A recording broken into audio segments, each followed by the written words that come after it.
안녕하세요. 고려대학교의 박홍구 교수입니다.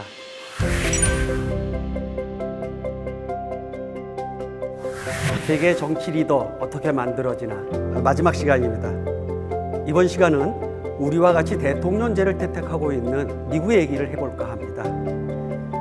정치적으로 우리하고 밀접하고 친숙하게 다가오는 나라이기도 하죠. 때문에 정치 리더가 만들어지고 성장하는 과정이 비슷하지 않을까 그렇게 추측되기도 하는데 어떤 점들이 비슷하고 다른지 자세한 이야기 나눠보도록 하겠습니다.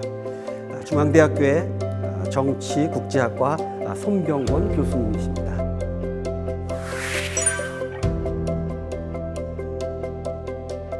그리고 서정건 경희대학교 정치예술학과 교수님 나오셨습니다. 안녕하세요.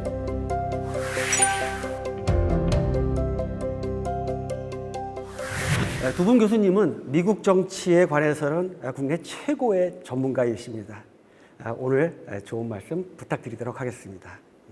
자, 미국은 공화당과 민주당으로 대표되는 양당제 국가입니다. 때문에 일반 국민의 시각으로 볼 때 정치인이 충원되고 리더가 만들어지는 과정에서 정당의 역할이 클 것으로 생각되는데 실제는 어떠한가요?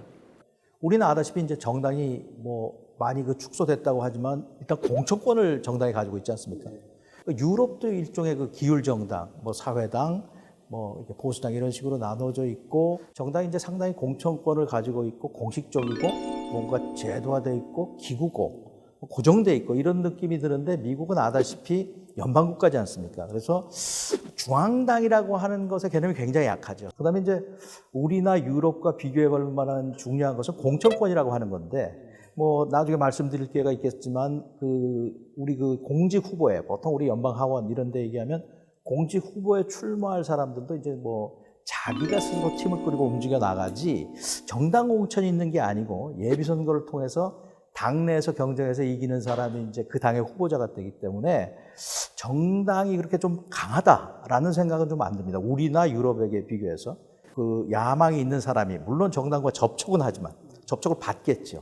그리고 이제 각 지역의 이제 정당 지도부가 협의는 하겠지만 뭐라고 할까 이렇게 굉장히 좀 자율적이고 셀프 스타터라고 할까요? 자기가 자발적으로 출마하는 사람이 많기 때문에 정당의 어떤 위계성, 정당의 당원과 당원이 아닌 사람의 엄격한 구별 이런 건 좀 적다 우리보다.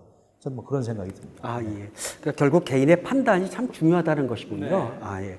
그렇다면 말씀하신 정치인 생활의 시작으로 볼 수 있는 공직선거 출마는 어떤 과정을 통해서 이루어지나요? 넓게 봐서 정당에 한 접촉도 정당에 한 충원이라고 본다면 정당하고 접촉이 없을 수는 없겠죠. 예를 들어서 각 지역의 정당 지도부 혹은 각 지역의 연방 의원들 이런 사람들하고 접촉하면서 분위기 파악을 할 텐데 미국이란 나라는 우리와 달리 좀 캠페인 자체가 선거운동 자체가 좀 개인화돼 있지 않습니까? 그 개인 중심으로 캠페인 팀을 짜고 스텝을 꾸리고 그다음에 이제 홍보 담당관을 만들고 그다음에 이제 선거 자금을 받고 와서 개인적으로 선거가 움직여 나가기 때문에 그 과정에 이제 본인이 야심이 있는 사람들은 그 정당 지도부와 접촉을 하고 정당은 어떤 역할을 하느냐? 이 주로 기능이라고 하는 것은 유권자 동원이죠. 유권자를 많이 우리 당 지역의 후보를 뽑아달라고 동원하고 또 이제 미국은 등록 제도가 있으니까 등록 호소 운동, 그다음에 이제 유권자 동원 이런 것이 정당의 주요 기능이 아니냐 그런 생각이 듭니다. 그다음에 이제 캠페인 지원하는 거. 스스로 출마를 결정하신다고 말씀하셨는데요. 출마를 결정한 뒤에 자신의 정치 성향에 맞는 정당에 입당하는 과정을 거치는 건가요? 아니면 당원으로서 활동하던 사람이라고 볼 수 있나요? 어떻습니까? 일단 입당을 하느냐, 가서 이렇게 후보들을 뭐라 그럴까요? 접촉해서 영입하느냐, 이런 문제가 사실 있죠. 근데 미국 정당 관련돼서 저희가 다시 한번 좀 상기해야 될 거는 미국 정당은요, 연방제, 아까 우리 송 교수님 말씀하신 것처럼 연방제 하에서의 정당이기 때문에 중앙당이라고 하는 개념을 생각하기가 어려워요. 다만 예전 미국 정치 역사를 좀 돌아보면 인재를 영입해서 대선 후보에 출마시킨 적이 있어요. 특히 1952년 대선 때 이제 2차 세계대전 영웅이었던 이제 아이젠하워. 예. 공화당 입장에서 볼 때는 그 당시에 명망이 높았던 아이젠하워를 영입해서 대선 후보를 세우면 우리가 승산이 있다라고 판단을 해서 이제 아이젠하워를 영입합니다. 그래서 대선 후보 프라이머리 중간에 아이젠하워를 영입해서 대선 후보로 옹립을 해요. 그런 경우가 있긴 있었습니다. 그렇지만 그런 경우는 굉장히 예외적인 경우고요. 거의 대부분은 지역에서, 로컬에서 정치인들이 나중에도 말씀드리겠지만은 굉장히 많은 선거가 있고요. 그 선거를 통해서 정치인들이 커가는 거죠. 각 로컬, 각 지역, 각 주 이런 곳에서 주 검찰총장, 주 교육감, 뭐 디스트릭트의 무슨 주 하원의원 이런 사람들이 대거 만들어지면서 이 사람들이 검증을 거치고 정치인으로 성장해가는 과정이라고 볼 수 있습니다. 아, 그렇군요. 실제로 미국 대통령으로 당선된 사람들을 보면은 주지사나 연방의원과 같은 정치적 경험을 쌓으면서 지도력과 통솔력을 국민에게 검증받는 경우가 많은 것 같습니다. 그 중에 대표적인 사례로 우리나라에도 잘 알려진 미국의 클린턴 대통령과 오바마 대통령의 사례를 VCR로 준비해봤습니다. 함께 보시죠. 미국의 전 대통령 클린턴과 버락 오바마는 정치인으로서 성장해가는 과정이 닮아있다. 미국 제42대 대통령 빌 클린턴. 그는 아칸소주에서 그의 경력을 시작했다. 아칸소주 연방 하원 선거에 출마했다 낙선한 뒤 아칸소주 검찰총장을 거쳐 주지사를 지냈다. 교육정책과 여성, 흑인 등용 정책으로 아칸소주 내에서 주지사로서 인기를 얻었다. 아칸소주는 작은 주였기 때문에 그의 미국 내 인지도는 매우 낮았다. 하지만 1988년 민주당 전당대회에서 마이클 두카키스, 당시 민주당 대선 후보를 지지하는 연설로 주목을 받기 시작했다. 이후 1992년 미국 대선에 출마, 획기적인 슬로건을 내걸며 미국 제42대 대통령에 당선됐다. 공화당에서 민주당으로 12년 만에 정권 교체였다. 미국 역사상 최초의 흑인 대통령 버락 오바마. 하버드 로스쿨 최초로 하버드 로리뷰의 편집장을 맡았다. 졸업한 이후에는 변호사와 교수 생활, 시카고 흑인을 위한 사회운동을 했다. 1996년 정계에 입문했다. 여러 차례 도전 끝에 2004년 일리노이주 연방 상원의원에 당선됐다. 무명의 정치인이었던 오바마, 2004년 존 케리 민주당 대선 후보의 지지 연설을 하며 전국적인 스타로 발돋움했다. 이후 2008년 대통령 선거에 뛰어들었고 유력 대선 후보였던 힐러리 클린턴을 제치고 민주당 대통령 후보로 선출됐다. 유색인종의 한계를 딛고 스스로의 정치 커리어를 쌓아가며 대통령에 당선됐다. 하지만 모든 일에는 예외가 존재하지 않나요? 현재 미국 대통령 트럼프를 보더라도 그런 생각이 드는데 어떻습니까, 서 교수님? 네, 트럼프 같은 경우에 굉장히 예외적인 사실 그 모습을 보이고 있죠. 그러니까 방금 전에 말씀드린 것처럼 이제 아이젠하워를 52년 공화당이 영입했던 이제 그런 경우가 예외적인 경우고 거의 대부분은 정당 내부에서 혹은 각 주 정치에서 성장한 정치인들이 중앙 무대로 진출하는 뭐 이런 형식인데 일단 트럼프가 정치적으로 이 각광을 받게 됐던 그 계기는 2015년 8월부터 있었던 이제 공화당 내부의 후보 경선 프라이머리였죠. 근데 그때가 사실은 2016년 대선이 돌이켜 보시면 현직 대통령이 출마하지 않는 이제 오픈 레이스라고 해서요. 공화당 쪽이 특히 후보들이 난립했습니다. 후보 난립하다 보니까 어떤 한 후보에게 이 스포트라이트가 쏟아지지 않았는데 트럼프는 이미 TV쇼, 리얼리티 쇼라고 그러죠. 거기서 인지도를 가지고 있었고요. 그래서 그런 상황으로 대선 후보전에 이제 뛰어든 것이죠. 네. 그다음에 뭐 한 가지에만 더 예외적인 경우를 말씀드리면 지미 카터 대통령 76년 대선을 생각해 볼 수 있는데요. 그 당시 이제 조지아주 주지사였는데 전국적인 명성은 이제 전혀 없었던 정치 신인이었죠.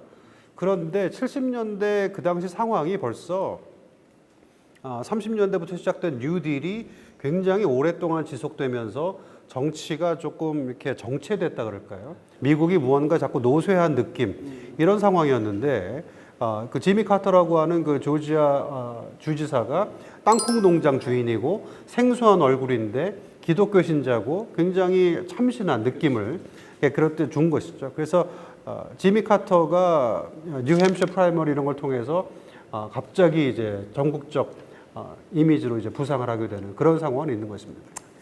네, 트럼프 대통령과 카터 대통령 그리고 아이젠허 대통령 사례까지 이야기를 나눠봤는데요. 지금까지 교수님들의 말씀해 주신 거를 토대로 본다면은 정치인이 성장하는 데 있어서 정당의 역할이 참 미미한 것 같다는 그런 생각이 드네요. 어떻습니까, 송 교수님? 제가 볼 때는 그 한국이나 유럽 정당 국가보다는 훨씬 더 좀 약하다 이런 생각이 듭니다. 트럼프 사례를 본다든지, 그다음에 이제 지금 그 트럼프 사례 말 카터, 지미 카터 사례 이런 걸 보면 아이젠하워는 좀 영입 케이스라고 보입니다. 그런 걸 보면 트럼프는 자기가 출마를 2015년에 트럼프 타워에서 출마를 선언하면서 뭐 반이민의 기치를 내걸고 장벽을 건설하겠다 그러면서 공화당의 체질을 아예 바꿔버린 사람이죠. 그 셀프 스타터적인 경향이 굉장히 강하고 뭐 정당 지도부가 뭐 나오지 말라고 아무리 말려도 나왔을 것 같고요. 카터 같은 경우를 보면 당 닉슨 대통령 사임 이후에 미국 조야의 분위기라고 하는 것이 좀 부정부패 이미지가 없고 참신하고 아마추어라도 정부를 투명하게 이끌 사람, 이런 사람들에 대한 기대감이 굉장히 컸지 않습니까? 그런 어떤 뭐 영어로 표현해서 그렇습니다만 국가적인 무드? 이게 무드 속에서 이제 카터라고 하는 사람이 등장할 수 있었다. 그러면 무드라든지 그 무드를 파악한 카터가 더 중요한 변수지 정당 픽업할 생각이 없었죠. 정당의 역할이 우리나라나 서구 정당 국가, 유럽 기율 정당 국가보다는 약하다. 저는 뭐 그렇게 말씀드릴 수 있을 것 같습니다. 정당의 역할에 대해서 서 교수님은 좀 다른 생각을 갖고 계신 것 같은데. 아니, 기본적으로는 우리 손병곤 교수님 말씀하신 거에 다 동의를 하고요. 근데 조금 다른 각도에서 한번 살펴보면 다른 이해도 조금은 있을 수 있다. 이 정도 말씀을 드릴 수 있는데요. 사실 미국이라는 나라의 정당 제도의 가장 큰 특징 중에 하나는 양당 제도라는 거죠. 공화당과 민주당이 각자 내세우는 정치 이념과 신념이 굉장히 다릅니다. 그래서 미국 같은 경우에는 공화당의 어떤 가치 혹은 민주당의 가치 이런 것들을 일종의 자기의 개인적 신념으로 생각하는 대학생들이 각 대학에서 어떤 그룹을 만드는 것들이 있어요. 대학생 신분에서 무언가 이 정치 이념, 신념 이런 것들을 정당과 접목시켜서 만들어낸다라고 하는 것들을 한번 생각해 볼 수 있고요. 그 다음에 또 하나 이제 주별로 선거를 정당이 관장하기 때문에 중앙에서 선거를 관리하는 게 아닙니다. 각 주가 선거를 관리하는데 특히 그 선거를 관리함에 있어서 정당의 역할이 굉장히 중요하죠. 정치, 선거 이런 과정이 깊숙이 관련되어 있기 때문에 그런 어떤 좀 포괄적인 각도에서 보자면 정당의 역할이 조금은 또 다른 각도에서는 있을 수 있다. 이렇게 말씀드릴 수 있습니다.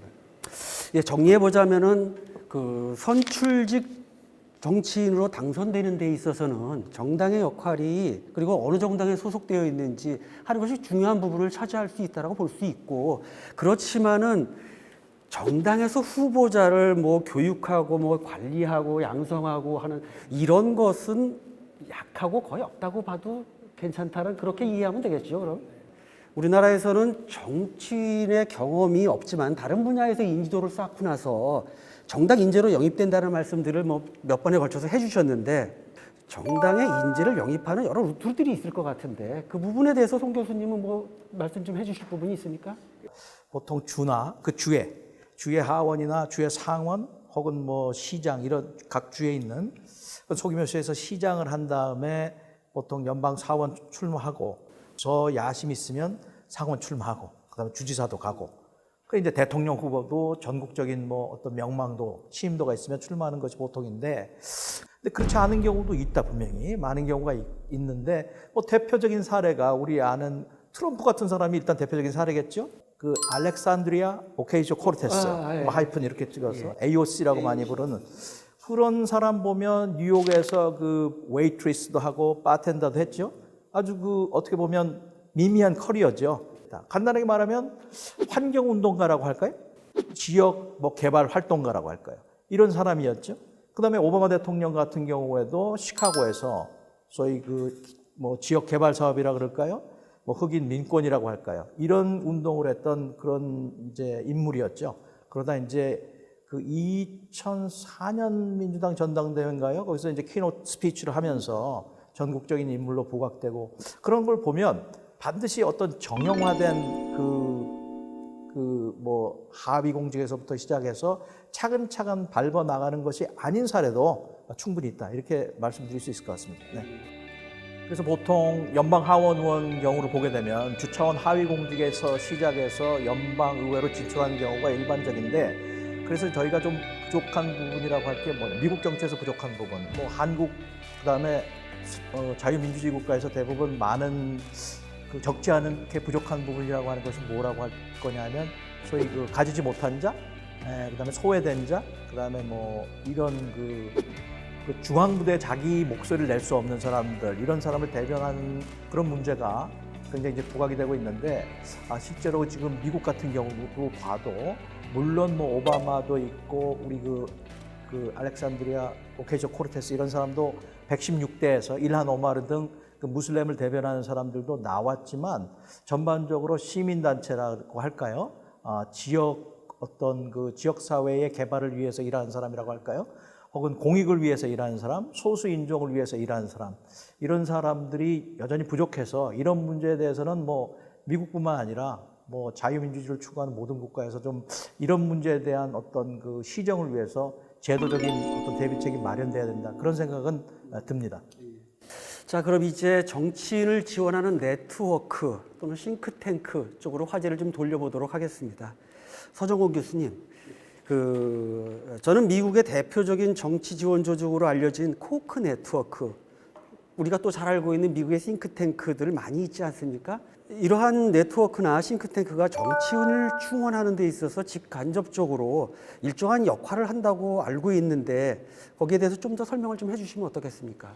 근데 그거 전에 인재 영입 관련돼서 잠깐 조금 부연 설명을 좀 드리고 싶은 게 제가 생각해 볼 때 힐러리 클린턴과 미셸 오바마를 생각해 볼 수 있을 것 같아요. 빌 클린턴 대통령 당시 8년 동안은 영부인 위치였는데 2000년 이제 그 클린턴 임기가 끝나고 2001년에 뉴욕 연방 상원의원에 본인이 도전해서 인재가 된 거죠. 이것 관련돼서 생각해 볼 수 있는 인물이 미셸 오바마입니다. 미셸 오바마 지금 그 부통령 물망에도 올라가고 했지만 본인이 계속 거부하는 거예요.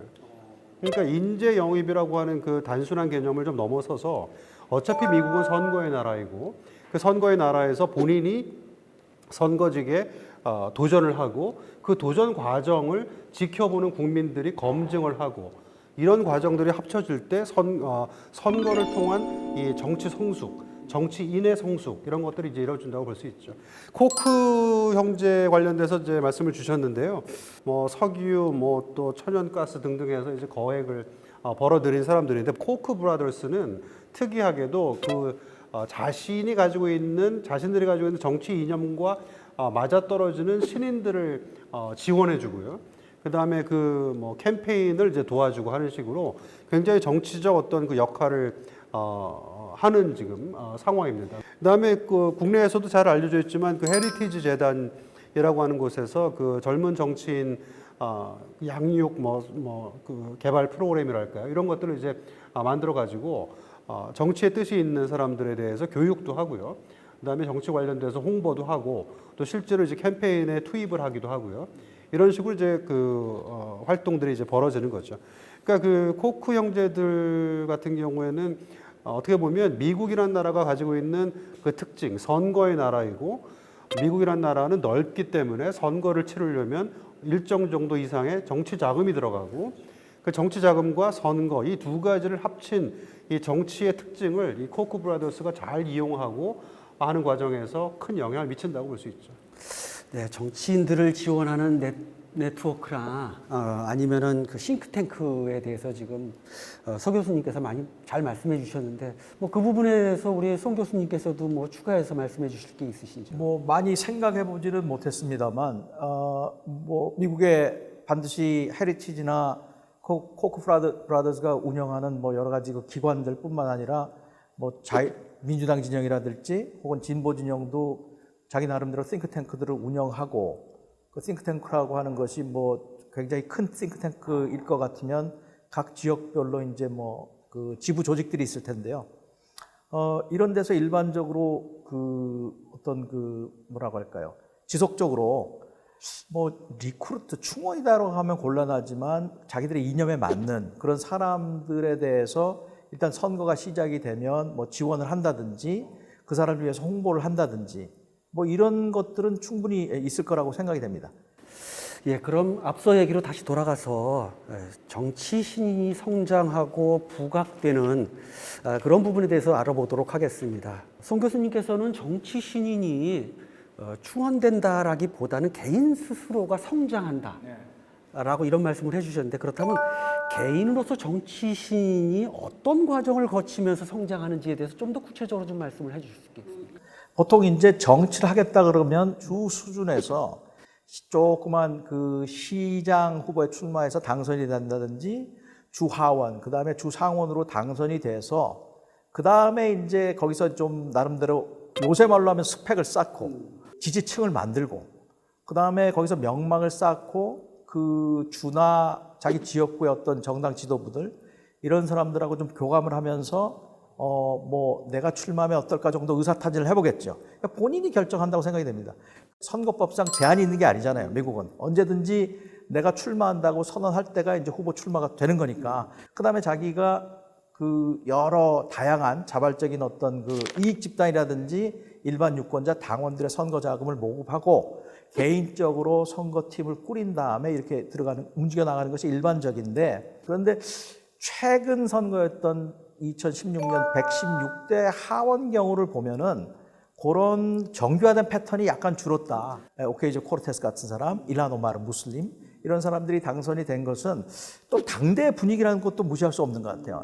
트럼프 소수인종, 반이민 이런 데 대해서 좀 저항하면서 인권이라든지 소수인종의 권리를 보장하는 이런 분위기가 민주당 안에 생기면, 또 그런데 호응하는 후보들이 좀 더 많아지면 그럴 경우에는 좀 정규적인 리크루트 패턴이 변할 수도 있다. 뭐 이렇게 말씀드릴 수 있겠습니다. 예, 지금 말씀하신 대로 2018년에 있었던 116대 하원 의원 선거에서 초선 의원들이 예외적으로 정치적 경험이 적은 사람들이 당선이 많이 됐다라고 하는 그런 부분인데, 그렇다고 한다면은 그게 큰 어떤 변화가 있는 것이 아닌가라는 그런 생각이 드는데, 즉 다시 말하자면 주나 지방 단위에서 정치적 경험을 많이 쌓고 이러한 사람들이 스스로 자기를 성장을 시켜서 되는 그런 케이스가 아니라, 지난 선거에 있어서는 다른 분야에서 이렇게 경력을 쌓은 사람들이 당선이 되는 그런 어떤 추세인지, 아니면 또 무슨 시대적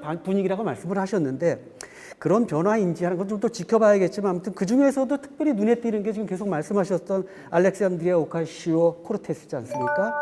상당히 눈에 띄는 29살이에요, 당시에. 자, 그러면 그 분에 대해서 좀 더 분석을 해볼 필요가 있다는 생각이 드는데, 조금만 더 설명을 해주시면 어떻겠습니까?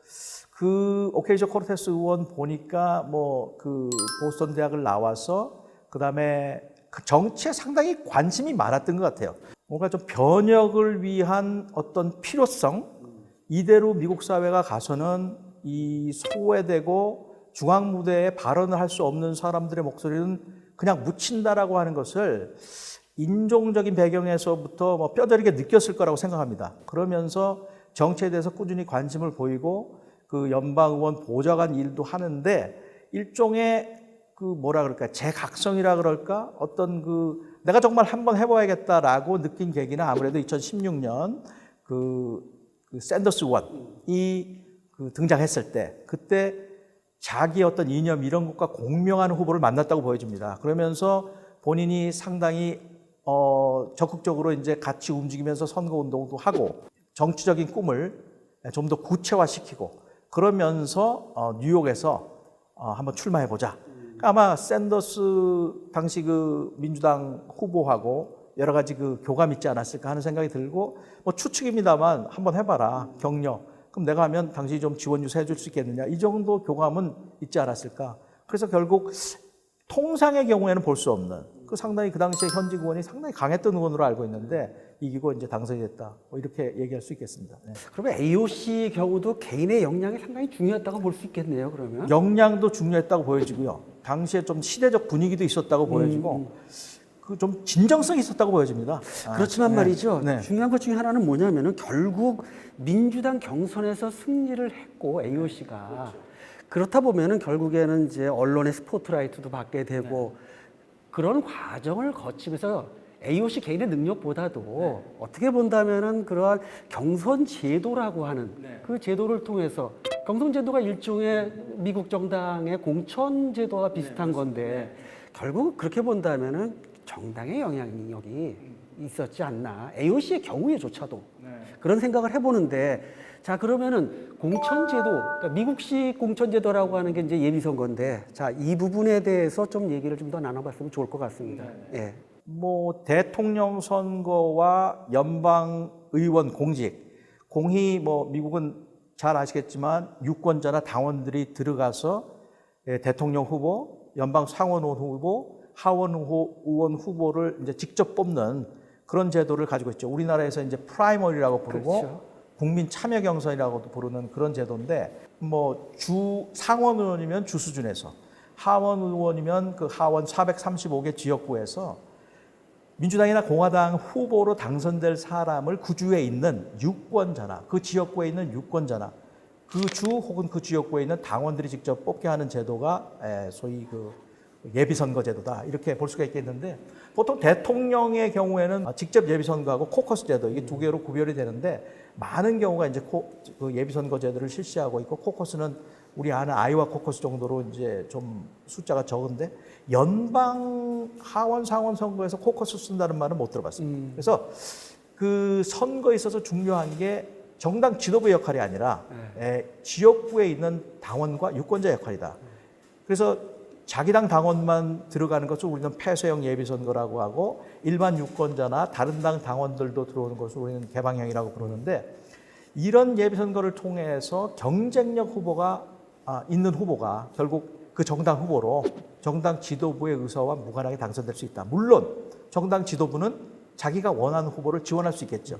그러나 시대적인 분위기라든지 이런 것이 있다면 오케이지오 코르테스 같은 의원도 당선이 되고 물론 아까 이제 박 교수님 말씀하신 대로 오케이지오 코르테스의 당선이라고 하는 것은 예비선거라는 제도가 있었기 때문에 미국 특유의 그런 제도가 있었기 때문에 당선될 수 있었고 또 이제 하나 첨언하자면 이렇게 정당 공천에 의한 것이 아니라 예비선거를 통해서 후보들이 등장하기 때문에 어떤 의미에서는 정당 엘리트의 정당 컨트롤이 굉장히 약화된다. 그 알렉산드리아 오카지오 코테즈 얘기를 조금만 더 드리면요. 오늘 사실 AOC 얘기가 굉장히 많이 나오고 있는데 지금 미국 정치 양극화라고 하는 현상하고 그다음에 미국이 전통적으로 가지고 있던 그 프라이머리 후보 경선 제도라는 게 이제 합쳐져서 AOC가 탄생할 수 있는 배경이 됐다라고 보는 거죠. 그러니까 뉴욕이라고 하는 굉장히 진보주에서 프라이머리를 했는데 굉장히 양극화돼 있고 그러니까 뉴욕의 유권자들이 볼 때 우리는 더 진짜 진보를 원한다. 라고 하는 그런 분위기가 무르익을 때 AOC가 나온 거죠. 그렇게 어떤 뭐 정치 신인으로서 각광받고 정치 무대에 진입한 것도 물론 중요하지만 그 이후에 뉴 그린딜이라고 하는 자신의 어젠다를 발표하는 거예요. 초선 정치 신인이 어떻게 보면 굉장히 거대한 담론을 미국 사회에 던지는 거죠. 어떻게 정치 무대에 진입하느냐에 못지않게 진입한 이후에 자신의 어젠다를 만들기 위해서 끊임없이 미리 준비하고 공부하는 그런 자세가 필요하다라는 생각이 듭니다. 아까 말씀드린 것처럼 미국 정치 양극화와 미국 경선 제도라고 하는 이 정치 현실과 정치 제도가 맞물리면서 정치 신인들이 등장하는 기회가 열렸다. 이렇게 볼 수 있을 겁니다. 그 프라이머리라고 하는 예비선거 제도가 새로운 신이 등장할 수 있는 정치에 있어서 참 흥미를 줄 수 있는 그런 거 아니겠습니까? 자 그렇게 본다면 우리나라에서도 아예 그냥 프라이머리라든지 예비선거를 통해서 국민들이 그냥 심판을 내려주면 훨씬 더 재미있는 그런 결과가 나오지 않을까. 뭐 그런 생각도 좀 해보게 됩니다. 예. 자, 그러면 이제 성장 과정에 있어서의 정치 사회화의 부분으로 좀 이야기를 좀 돌려볼까 합니다. 우리나라에서 얼마 전에 선거 연령이 18세로 낮아지면서 학생들의 정치 참여에 대한 찬반 논란이 아주 뜨겁기도 했었습니다. 한국의 학생들의 경우에는 정치 참여가 제한되어 있죠. 그 이유 중에 하나가 대학교 입시라고 하는 더 중차대한 목표가 있다 보니까 학생들이 정당에 당원으로 가입한다는 것이 참 어려운 상황입니다. 저는 제가 개설하고 있는 과목 중에 정치가론이라는 과목이 있습니다. 이 과목을 제가 하다 보면 조사를 하게 되는데 실제 우리 대학생들도 정당에 가입하는 학생들은 극소수입니다. 극소수. 자, 그러다 보니까 청년들이 자기 자신의 정치적 의지를 또는 정치적 정책을 이런 걸 표현할 수 있는 기회가 참 적은 것 같아요. 자, 미국의 경우가 궁금해집니다. 그러면은 자, 성장기 청소년들의 정치 사회와 미국에서는 어떻게 이루어지고 있는지 서 교수님께서 좀 말씀해 주시겠습니까? 어느 나라나 청소년들이 정치에 관심이 많을까요? 저는 뭐 그렇게 생각하지는 않고요. 다만 제가 조금 강조해서 말씀드리고 싶은 것은 미국 학교에서는 굉장히 그 학생들의 어떤 그 발언, 참여 이런 것들을 아주 어릴 때부터 굉장히 유도하고 존중하는 그런 그 분위기는 굉장히 분명히 있더라고요. 이런 상황이 결국에는 정치적으로 이후에 적극적으로 참여해서 자신의 정치적 의사를 밝힐 수 있는 그런 시민을 만드는데 굉장히 중요한 요소이지 않을까 그런 생각이 듭니다. 그런 것을 생각해 보면 우리가 그 중요한 그 정치 사상가 중에 한 명인 토크빌이라는 사람을 생각해 보게 되는데 토크빌이 말한 결사체 민주주의라는 게 아마 미국의 특징을 잘 나타내 주는 거라는 생각이 들거든요. 뭐 타운홀 미팅이라는 것도 아마 일종의 그러한 경향성에서 나온 거라는 생각이 드는데 학생 시절에 그 정치 참여가 거의 이루어지지 않는 한국과 비교해 볼 만하다는 그런 생각이 듭니다. 뭐 그런 부분에 대해서 송 교수님 뭐 더 말씀해 주실 부분 있으신지요? 뭐 그냥 몇 가지 말씀을 드리자면 우리는 뭐 국가 시민사회 할 때 국가 부분이 워낙 컸고요. 그래서 사회를 키워야 된다 이러면서 이제 시민사회가 민주화 이후에 여러 가지 활동을 하면서 시민 단체를 중심으로 크지 않았습니까? 근데 미국 같은 경우를 보면은 뭐 국가가 없는 데서 국가를 만들지 않았습니까? 그러니까 사람이 먼저였고 그다음에 국가가 만들어졌고 그 국가도 최소화하기 위해서 권력 분립제도 도입하고 연방제도 도입하고 뭐라고 할까요? 무국가 의식이라 그럴까? 권력이 없는 데서 이제 권력을 만들어내되 그 권력은 매우 제한돼야 된다.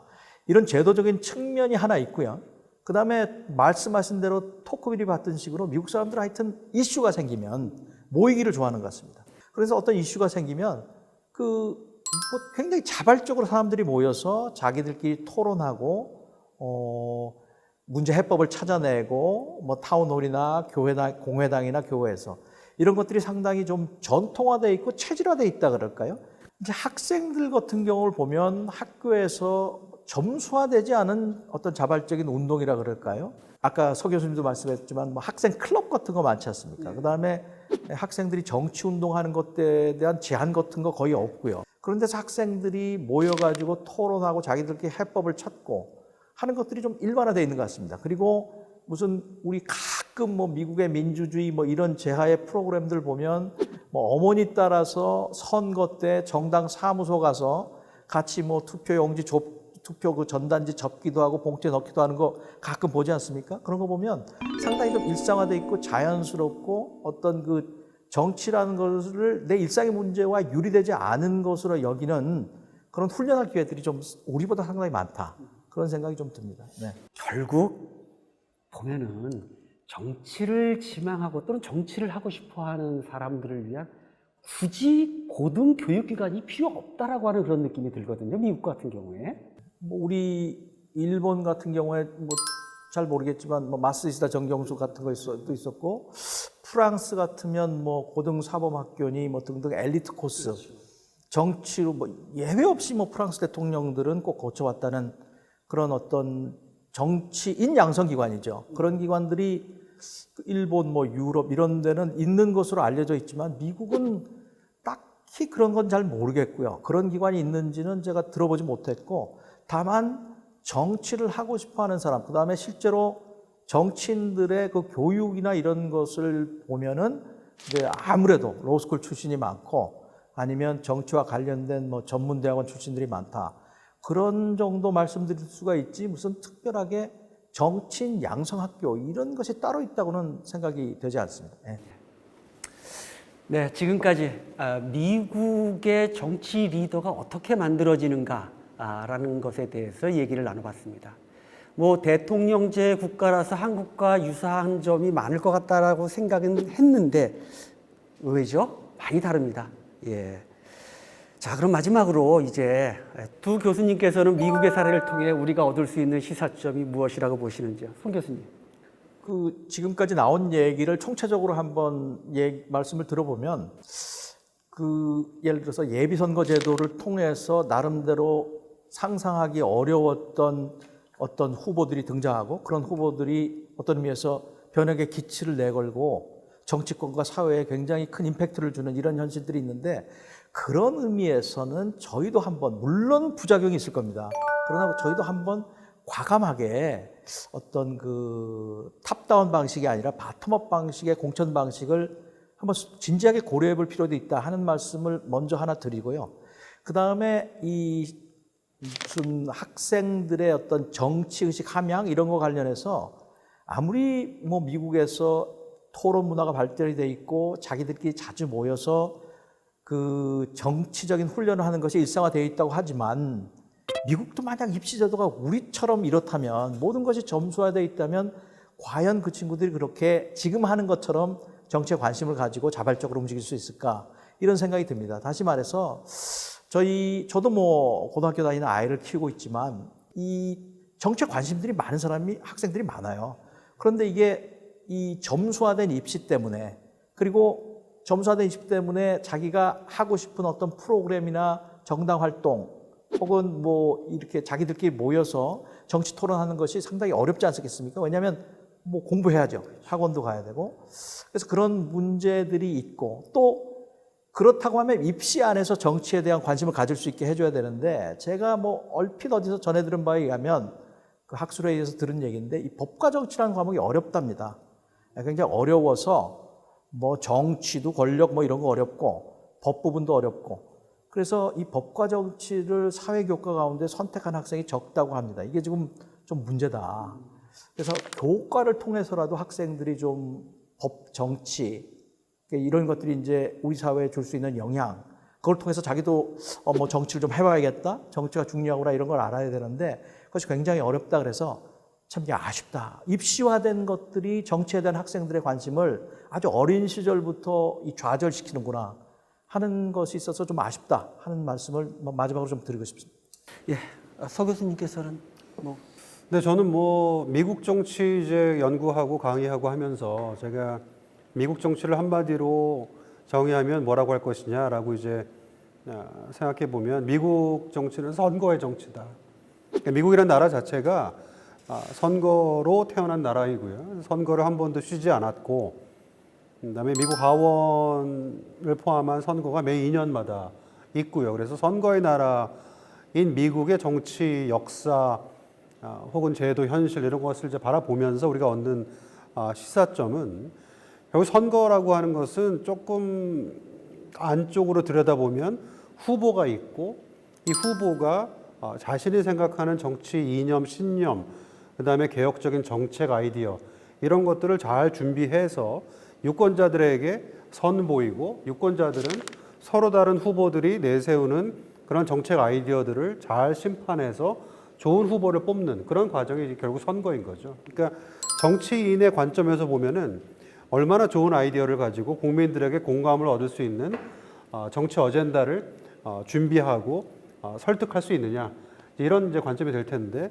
결국에는 선거를 많이 치르다 보면 이 설득, 특히 공감 이런 쪽의 능력이 많이 배양되는 거죠. 국민들도 유권자들도 그런 쪽의 관점에서 정치인들을 바라볼 것이고요. 그러니까 정치인들이 내세우는 이 어떤 상품, 유권자들이 판단하는 어떤 그 훈련 이런 것들이 합쳐지면서 설득과 공감의 정치인들이 만들어질 수 있지 않나 이런 생각이 듭니다. 그런데 또 하나 아까 말씀드린 것처럼 미국은 선거의 나라이자 주와 로컬의 나라라고 하는 것이죠. 그래서 저희처럼 4년에 한 번씩 선거하면서 중앙정당에서 인재를 영입하고 그 인재 영입된 분들이 4년 동안 지내다가 또 4년 후에는 새로운 인재를 영입하는 이런 반복보다는 이 주와 지방 로컬에서 계속되는 어떤 그 선거를 치른다든지 유권자들을 접촉한다든지 이런 그 과정을 통해서 성장하는 정치인들을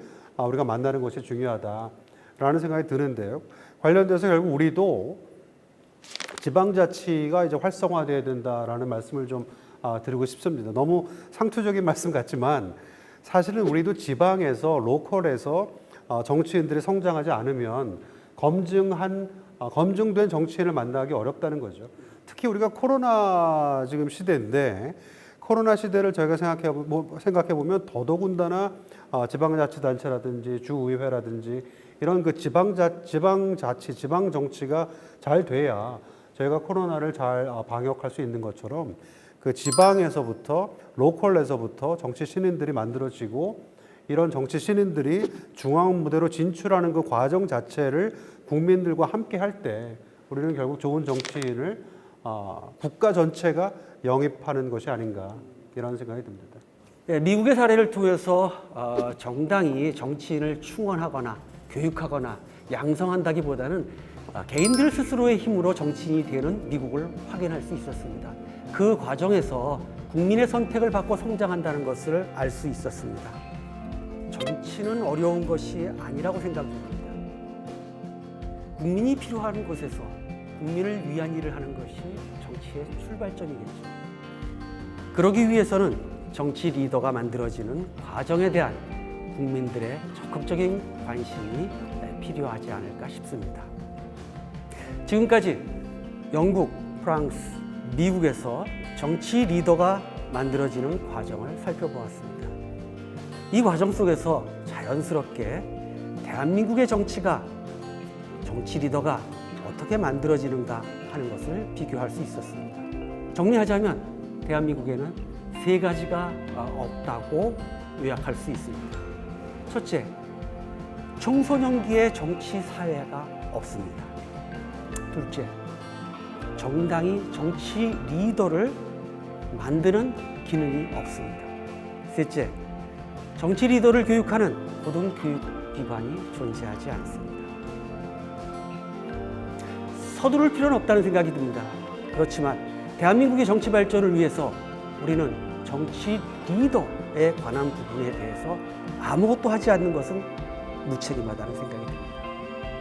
세계 정치 리더 어떻게 만들어지나 3편을 저희가 만들면서 우리가 지금 무엇을 해야 되는가 하는 부분에 대한 방향성을 모색해 볼 수 있는 계기가 되었다는 생각이 듭니다. 지금까지 시청해 주신 여러분 감사합니다.